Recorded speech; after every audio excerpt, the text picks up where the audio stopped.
Okay, you are in Precinct 19 and room 136.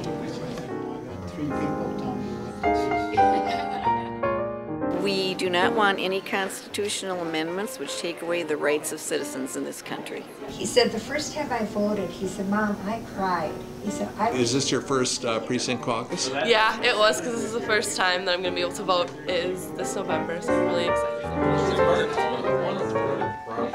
Democratic Visions is handmade by volunteers for the entire metro region through DFL's Senate District 48. Now here's host Tim O'Brien. State Representatives Linda Slocum and John Benson are here with us tonight. On Tuesday, February 7, they're at the respective DFL precinct caucuses. So was I, and so are Democrats around the state. It's where we begin weighing in on where we want Washington and the nation to go. Here's a sampling of what took place in Senate District precinct caucuses in southern Minnetonka and Eden Prairie. Today, here's what we have.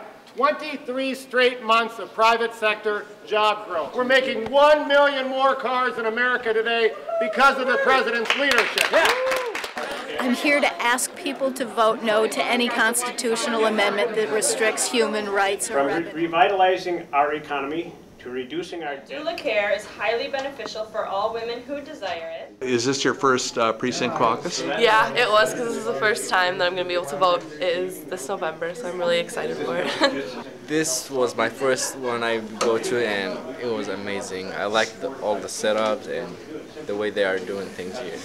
I loved it. I thought it was so cool. I guess this reminded me what politics is really all about and where everything starts. And I mean, what we see on the news is just all these big politicians and big money being thrown around, but I mean, this is where it all begins. And your name is? What about proposing resolutions? That was interesting. I never seen it before, and I was actually excited to say yes, and when he said hi, and I said hi. On and on and on. Are we better off than we were 4 years ago? That, of course, was Mayor R.T. Ryback speaking on behalf of President Barack Obama. We welcome to the table for the first time State Representative Linda Slocum. Linda represents parts of Bloomington and Richfield. Linda, welcome. Thank you. Tell me about your precinct caucus. How was it? It was great. The energy in the room. We had actually the Richfield caucus.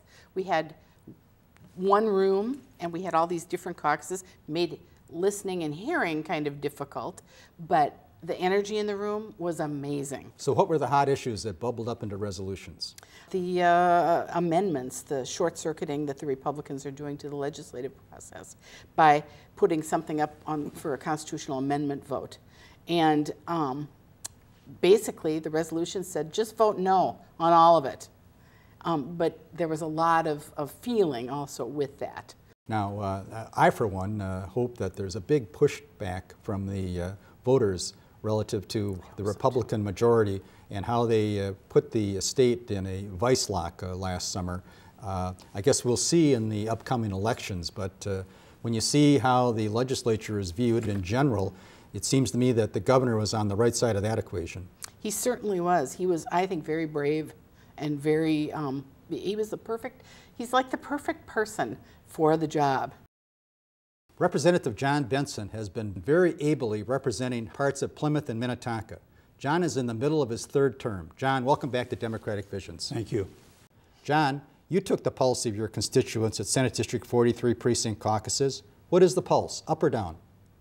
Well, I think it's up as far as the Democrats. You know, as it turned out, I didn't show up at the Republican caucuses, but well, you probably that would have been a crime if I understand the law correctly. Well, it will be if one of these amendments goes through this fall. I don't know how many there are, but that one might be included. Who knows? Well, tell me, did you get a good turnout at your caucuses? It was pretty good. You know, it was less, of course, than 4 years ago. Of course, it had to be less. Yeah, that swamped us. We were totally overwhelmed. At that time, there were people who I'm not sure ever got in because the traffic was backed up so far. But we had a pretty good turnout.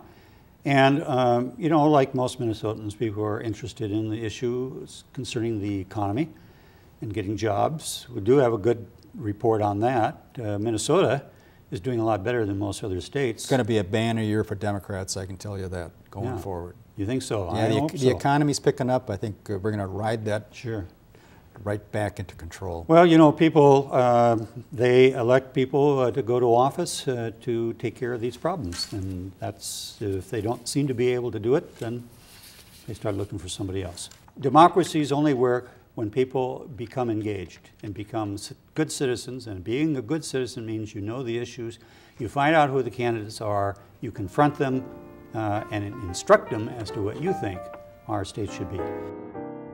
Democratic Visions is handmade by volunteers for the entire metro region.